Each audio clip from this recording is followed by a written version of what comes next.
మహేష్ బాబు రాజమౌళి దర్శకత్వంలో సినిమా చేస్తున్నాడు. ఇది సరే, మరి వాట్ నెక్స్ట్? ఫిలిం నగర్లో ఇప్పుడు ఇదే హాట్ టాపిక్. జగన్ లాంటి దర్శకుడి తర్వాత ఎవరితో నెక్స్ట్ ప్రాజెక్ట్ ఉండబోతుందన్నదే మెయిన్ డిస్కషన్.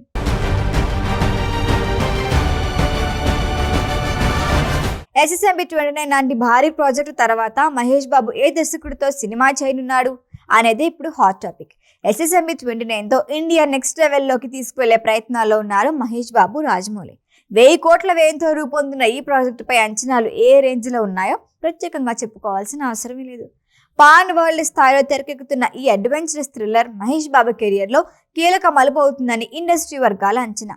ప్రియాంక చోప్రా, పృథ్వీరాజ్ సుకుమారన్ ఇప్పటికే షూటింగ్ లో భాగమయ్యారు. అఫీషియల్ గా కాకున్నా ఈ సినిమా గురించి ఎప్పటికప్పుడు అప్డేట్లు వస్తూనే ఉన్నాయి. ఇది సరే, తర్వాత సినిమా ఏంటి అనే డిస్కషన్ జరుగుతోంది.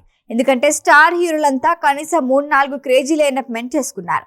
వాళ్ళ కోసం స్టార్ డైరెక్టర్లంతా లైన్లో ఉన్నారు. మహేష్ బాబు ఈ సినిమా తర్వాత ఏం చేస్తాడన్నది ప్రస్తుతానికి క్లారిటీ లేదు. అయితే రాజమౌళితో సినిమా తర్వాత తాను ఎంపిక చేసుకునే కదా గ్రీన్ సిగ్నల్ ఇచ్చే డైరెక్టర్ విషయంలో మహేష్ చాలా జాగ్రత్తలు తీసుకోవాల్సి ఉంటుంది. ఈ క్రమంలో కొందరు డైరెక్టర్ల పేర్లు హాట్ టాపిక్ అవుతున్నాయి. టాప్ 3లో ఉన్న పేర్లు అయితే సందీప్ రెడ్డి వంగ, నాగ్ అశ్విన్, బుచ్చిబాబు సానా. వీళ్ళలో ఒకరితో సినిమా చేయబోతున్నాడని టాక్. ముగ్గురులో ఒక్కొక్కరిది ఒక్కొక్క style. Arjun Reddy, Kabir Singh, animal movies లో స్టార్ డైరెక్టర్ అయిపోయిన సందీప్ వంగ చూపించే హీరోయిజం నెక్స్ట్ లెవెల్. సందీప్ సినిమాలో నటించే ఏ హీరో అయినా గతంలో మనకు తెలిసిన వ్యక్తేనా అనిపిస్తుంది. అంతలా ఉంటుంది క్యారెక్టరైజేషన్. ఇలాంటి దర్శకుడితో మహేష్ సినిమా అంటే అంచనాలకి ఏమాత్రం తగ్గకుండా ఉంటుందని కొందరి అభిప్రాయం. నీకు ఒప్పిన సినిమాతో ఇండస్ట్రీలో తన మార్కు చూపించిన బుచ్చిబాబు ప్రస్తుతం రామ్ చరణ్ తో పెద్ద చేస్తున్నాడు. ఈ ప్రాజెక్టుపై మంచి బజ్ ఉంది.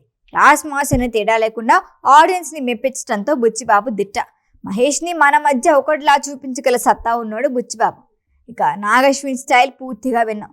నాగ్ అశ్విన్ సినిమాలో ఏ స్టార్ హీరో ఉన్నాడో కూడా మర్చిపోతారు. అంతలా పాత్రలోకి తీసుకెళ్లిపోతాడు. ఈ ముగ్గురులో ఫస్ట్ ఎవరితో వస్తాడన్నది ఇప్పటికీ చెప్పలేం, కానీ ఖచ్చితంగా రాజమౌళి తర్వాత మహేష్ బాబు చేయబోయే సినిమా అంతకు మించి అనిపించడం ఖాయమంటున్నారు ఘట్టమని అభిమానులు. ఈ వీడియో కనుక మీకు నచ్చినట్టయితే లైక్ చేయండి, షేర్ చేయండి, సబ్స్క్రైబ్ చేయండి. అలాగే పక్కనే ఉన్న బెల్ ఐకాన్ని క్లిక్ చేయండి.